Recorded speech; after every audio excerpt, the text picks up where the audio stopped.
নমস্কার, আমার রান্নাবান্না চ্যানেলে আপনাদের স্বাগত। আশা করি আপনারা সবাই ভালো আছেন। ভগবানের কাছে প্রার্থনা করি আপনারা সবাই ভালো থাকেন।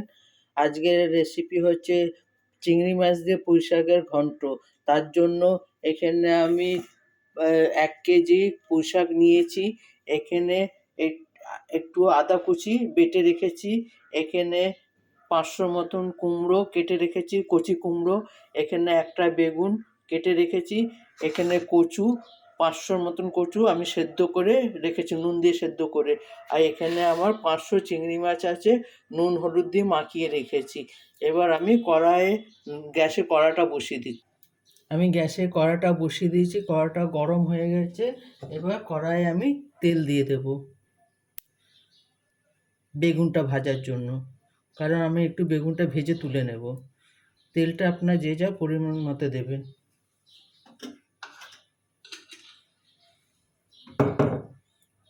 তেলটা একটু ভালো মতন গরম হয়ে যাক, আমি বেগুনটা ভাজবো।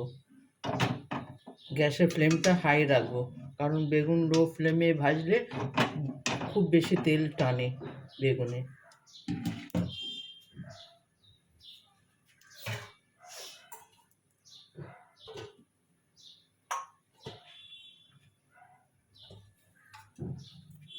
এবার আমি বেগুনটা ছেড়ে দেব।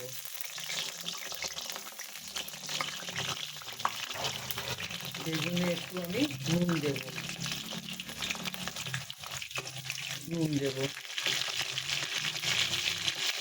বেশি দেবো না, কারণ তরকারিতে নুন দেবো তো, পরিমাণ মতো নুন দেবো। তারপরে আমি একটু হলুদ দেবো বেগুন ভাজার জন্য, 1/2 চামচের মতো হলুদ দেবো। দিয়ে এটাকে একটু ভেজে তুলে নেব।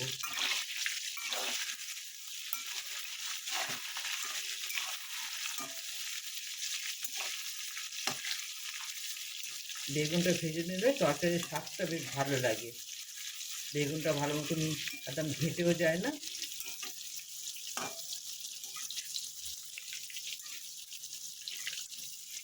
এইভাবে বেগুনটা একটু ভেজে নেবেন। গ্যাসের ফ্লেমটা হাই রাখবেন, হাই রেখে বেগুনটা ভাজবেন।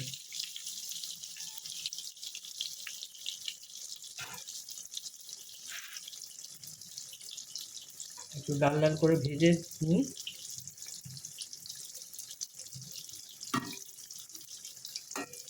আপনারা অনেক রকমের পুঁই শাকের ঘন্ট করেছেন, একবার এইভাবে চিংড়ি মাছ দিয়ে করে দেখবেন, তাহলে খেয়ে দেখবেন কেমন হয়। আপনারা অবশ্যই আমাকে কমেন্ট করে জানাবেন। আপনারা কিন্তু কমেন্টও করছেন না, সাবস্ক্রাইবও করছেন না, আর লাইকও করছেন না। আমি এত কষ্ট করে আপনাদের জন্য রান্না প্রতিদিন ছাড়ছি, আপনারা একটু লাইক সাবস্ক্রাইব করুন, যাতে আমারও ইচ্ছে করে নতুনত্ব রান্না আপনাদের দেখাবার। আর আপনারা যদি নিরামিষ করবেন তাহলে শুধু চিংড়ি মাছটা দেবেন না, আমি যে প্রসেসে করছি সেই প্রসেসেই করবেন, শুধু চিংড়ি মাছটা দেবেন না, তাহলে নিরামিষও আপনারা খেতে পারবেন। নিরামিষে চিংড়ি মাছের জায়গায় আপনারা বড়ি ভেজে দিয়ে দেবেন, তাহলেই হবে।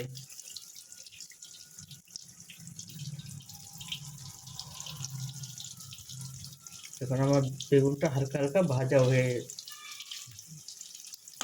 একটু লাল করে ভাজবো, একটু লাল করলে ভালো লাগবে। আমার বেগুনটা ভাজা হয়ে গেছে প্রায়। এবার বেগুনটা আমি তুলে নেব। বেগুনটা লাল লাল করে ভেজে নিচ্ছি, এবার বেগুনটা আমি তুলে নেব।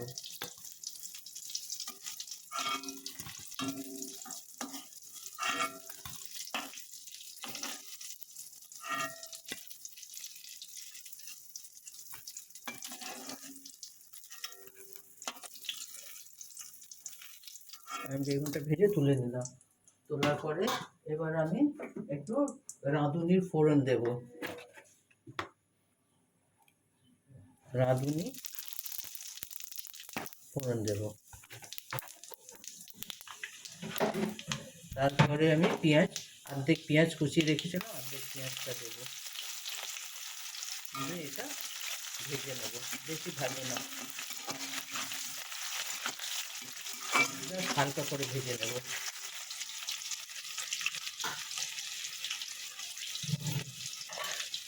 বেশি করে ভাজলে তেতো হয়ে যাবে, শুধু হালকা করে ভেজে নেব আমি।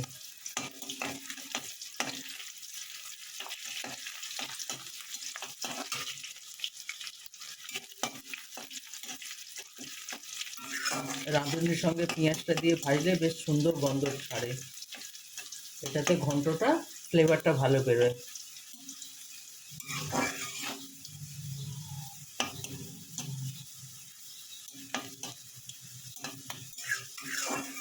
বেশি লাল করে ফেলবেন না, বেশ হালকা করে লাল হবে।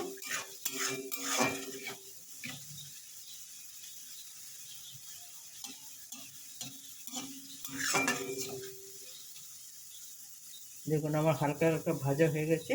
এবার আমি চিংড়ি মাছ দিয়ে দেবো, যে চিংড়ি মাছ রেখে চিংড়ি মাছটা দিয়ে দেবো।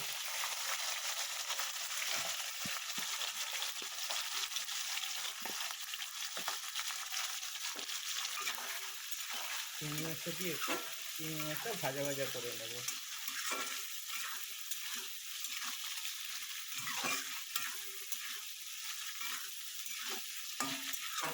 চিংড়ি মাছটাতে বেশ ভালো সুন্দর গন্ধ ছাড়বে, যেহেতু রাঁধুনি দেওয়া আছে, রাঁধুনির জন্য গন্ধটা বেশ ভালো লাগবে চিংড়ি মাছের।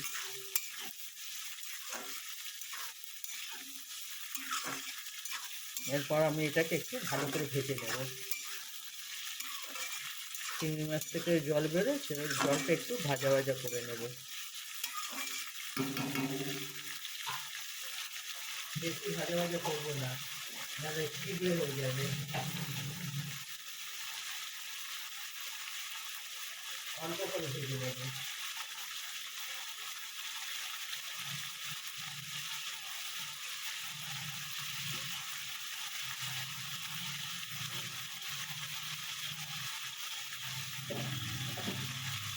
আপনারা একটু প্লিজ আমাকে সাবস্ক্রাইব করবেন, লাইক করবেন। আপনারা কেউ সাবস্ক্রাইব করছেন না, লাইক করছেন না। আমি আপনাদের জন্য প্রতিদিন একটা করে ভিডিও ছাড়ছি, যাতে আমার মা বোনেরা দেখবে। আমি জানি আমি আপনাদের মতো অত ভালো রান্না জানি না, কিন্তু আমি যেইটুকু জানি সেইটুকু আপনাদের সঙ্গে আমি শেয়ার করতে চাই। আপনারা এটা দেখে অন্তত আমাকে লাইক শেয়ার করুন।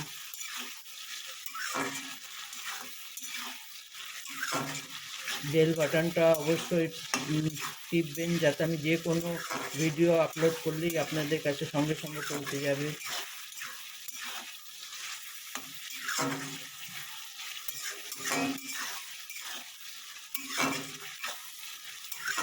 দেখুন চিংড়ি মাছটা এর থেকে বেশি আর ভাজা ভাজা করবো না। এরপরে আমি এটাতে যে আদা বেটে রেখেছিলাম, রসুন দেবো না, আদা বেটে রেখেছিলাম সেই আদা বাটাটা দিয়ে দিলাম আমি। আদা বাটাটা দিয়ে একটু ভালো করে নাড়িয়ে নেব। আপনারা চাইলে রসুনও দিতে পারেন, কিন্তু আমি রসুন দেব না।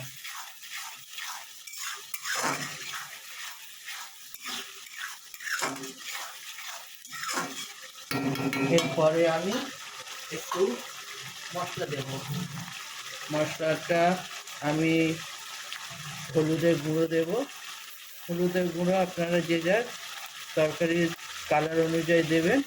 আমি 1 চামচ দিলাম। আমি 1 চামচ জিরের গুঁড়ো দিলাম, 1 চামচ ধনের গুঁড়ো দিলাম। এরপর আমি স্বাদ অনুযায়ী নুন দেব, কারণ নুনটা আমার বেগুনে দেওয়া ছিল, সেই কারণে আমি অল্প দেব নুন, বেশি দেব না। আপনারা যে যার স্বাদ অনুযায়ী বুঝে দেবেন। এরপর আমি একটুখানি জল দেব, যাতে মশলাটা পুড়ে না যায়, অল্প জল দেব, দিয়ে ভালো করে নাড়িয়ে দেব।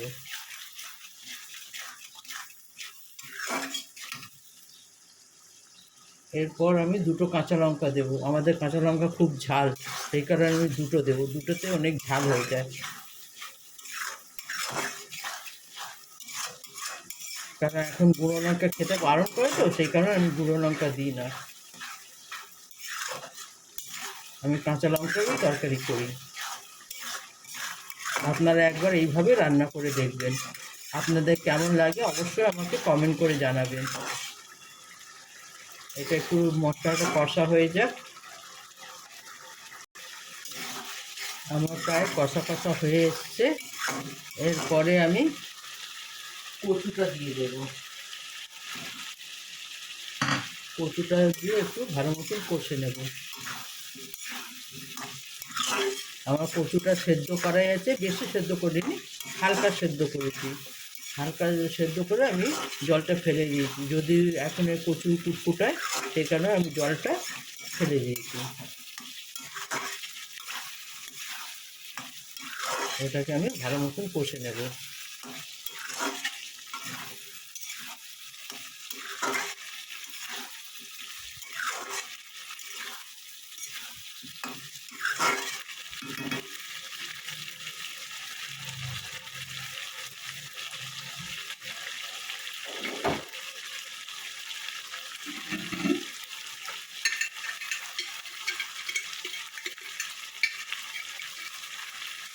এরপর আমি অল্প চিনি দেব।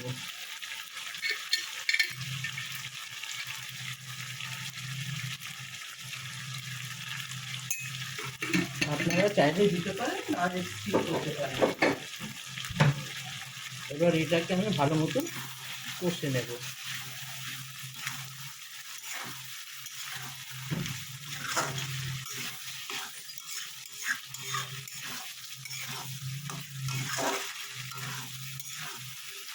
এটা এতক্ষণ কষবেন যাতে বেশ ভালো সুন্দর গন্ধ বেরোয়। আর এটা কষতে কষতে কচুটা তো আমি সেদ্ধ করে রেখেছিলাম, তো আরও সেদ্ধ হয়ে যাবে।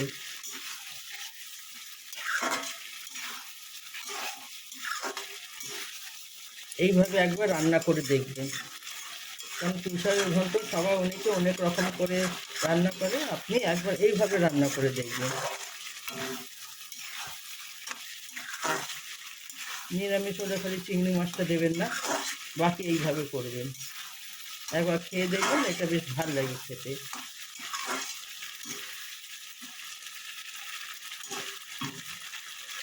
এরপর আমি কুমড়োটা দিয়ে দেবো।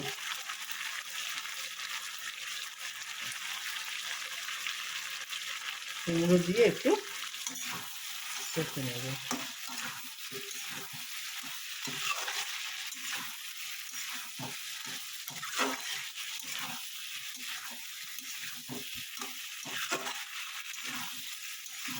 কচি কুমড়ো তো এটা বেশ ভালো লাগবে। পাকা কুমড়োও দিতে পারেন, কচি কুমড়ো যদি না পান আপনি পাকা কুমড়োও দিতে পারেন।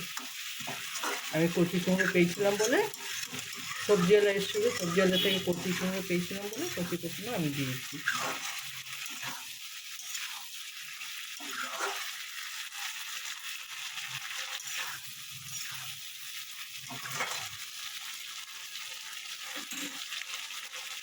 এরপর আমি পুঁই শাকটা দিয়ে দেবো।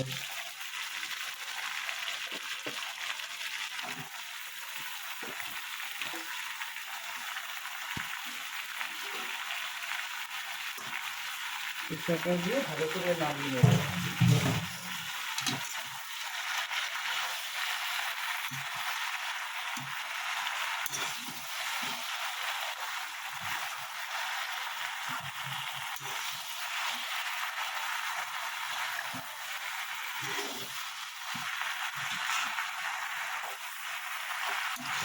একবার এইভাবে করে দেখুন।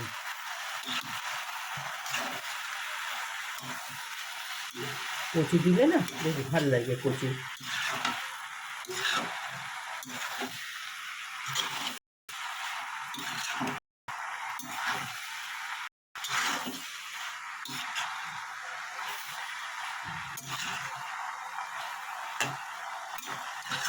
এইভাবে একটু কষে নেব।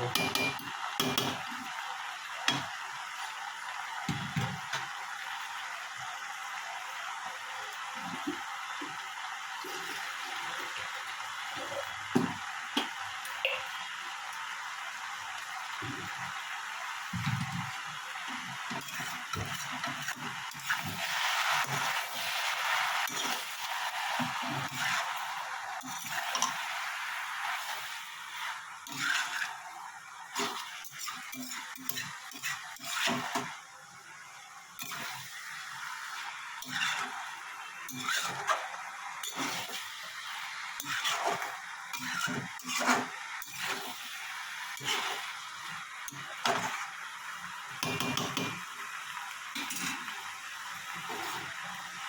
5 মিনিটের জন্য আমি ঢাকা দেবো, 5 মিনিটের জন্য।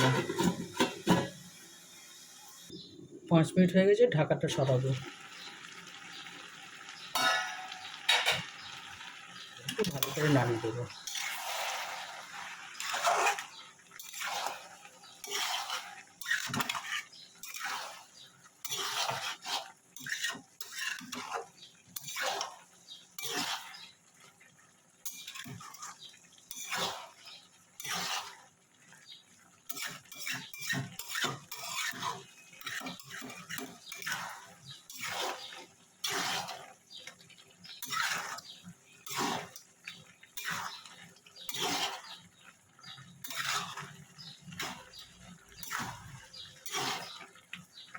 এরপর আমি এটাতে একটু জল দিয়ে দেবো। কচুটা একটু সেদ্ধ হতে বাকি আছে, আমি এটাতে জল দিয়ে দেবো। আপনারা পরিমাণ একটা জল দেবেন। আমি এটাতে গরম জল দিচ্ছি, তাহলে তাড়াতাড়ি সেদ্ধ হবে। বেশি জল দেবেন না, কারণ এটা ঝোল হবে না, গামাখা গামাখা হবে।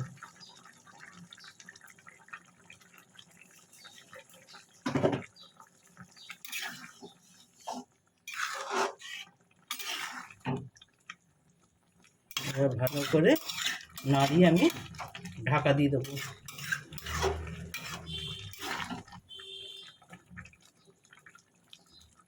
একসঙ্গে সব সেদ্ধ হয়ে যাবে।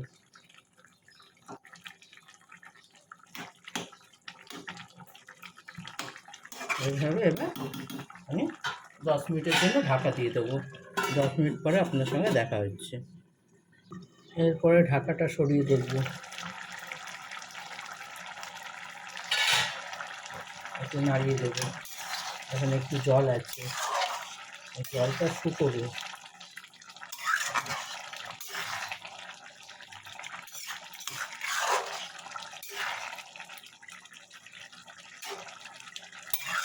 একটু জলটা আছে, শুকো।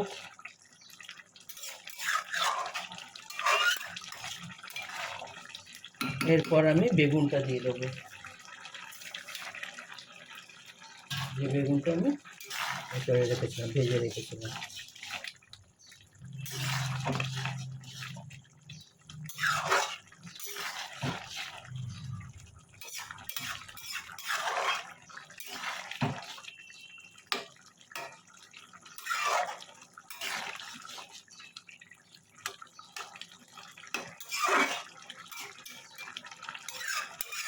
এরপর আমি 5 মিনিটের জন্য ঢাকা দিয়ে দেবো।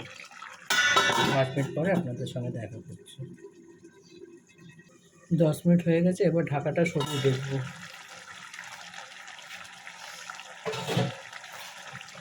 এরপর আমার পুঁইশাকের চিংড়ি মাছের ঘন্ট একেবারে রেডি। আপনারা এইভাবে একবার বানিয়ে দেখবেন, কেমন খেতে হয় অবশ্যই আমাকে কমেন্ট করে জানাবেন।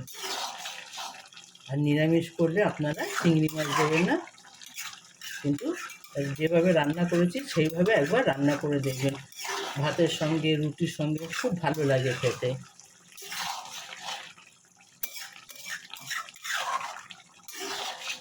এইভাবে আপনারা একবার বানিয়ে দেখবেন।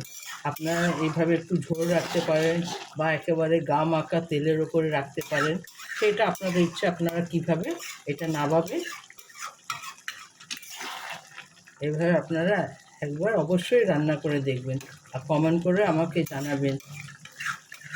আমার চ্যানেলটা অবশ্যই সাবস্ক্রাইব আর লাইক করবেন, তাহলে আমি যা রান্না করব নোটিফিকেশন অবশ্যই বেল আইকনটা টিপবেন, যাতে আমি নতুন যে কোনো রান্না করলেই আপনাদের কাছে নোটিফিকেশান চলে যাবে। দেখুন আমার একেবারে পুঁইশাকের ঘন্ট চিংড়ি মাছ দিয়ে একেবারে রেডি। এবার আমি নামিয়ে নেব। দেখুন আপনারা চ্যানেল আমার দেখছেন কিন্তু সাবস্ক্রাইব করছেন না, হ্যাঁ, কমেন্ট করছেন না। আপনারা যদি কমেন্ট করেন, সাবস্ক্রাইব করেন, লাইক করেন, তা আমারও উৎসাহ হবে যে না, আমি একটা নতুনত্ব রান্না আপনাদের কাছে দেখাই। আপনারা কমেন্ট কিছুই করছেন না, লাইকও করছেন না, সাবস্ক্রাইবও করছেন না। আপনারা দয়া করে একটু লাইক সাবস্ক্রাইব করবেন, আমার সাহসটাকে সাপোর্ট করবেন, আমার চ্যানেলটাকে।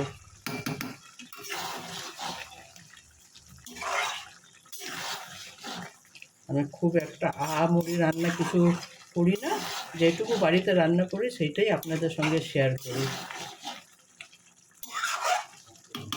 হ্যাঁ, কম তেল মশলায় কোনো গুঁড়ো লঙ্কা না, কিছু না, যেটা খেলে আপনাদের শরীর খারাপ করবে না। আপনাদের শরীরের দিকে তাকিয়ে আমি রেসিপিগুলো দিই, যাতে আপনাদের শরীর খারাপ হবে না। আপনারা কম তেল মশলায় রান্না স্বাদের রান্না খেতে পারবেন। কিন্তু আপনারা যদি আমাকে কমেন্ট না করেন যে কেমন হয়েছে খেতে, তাহলে আমি জানবো কী করে যে আমার রান্নাটা কেমন লাগছে আপনাদের। আপনারা অবশ্যই কমেন্ট করবেন, আর সাবস্ক্রাইব করবেন, আর লাইক করবেন। দেখুন আমার একেবারে তৈরি। দেখুন আমার চিংড়ি মাছ দিয়ে পুঁই শাকের ঘন্ট একেবারে রেডি। আপনারা এইভাবে একবার বানিয়ে খেয়ে বলবেন কেমন হয়েছে। আমার চ্যানেলটা দেখার জন্য আপনাদের ধন্যবাদ। আপনারা এইভাবে আমার চ্যানেলটা দেখবেন, আমাকে সাপোর্ট করবেন, অবশ্যই সাবস্ক্রাইব লাইক করবেন। থ্যাংক ইউ আমার চ্যানেলটা দেখার জন্য, ধন্যবাদ।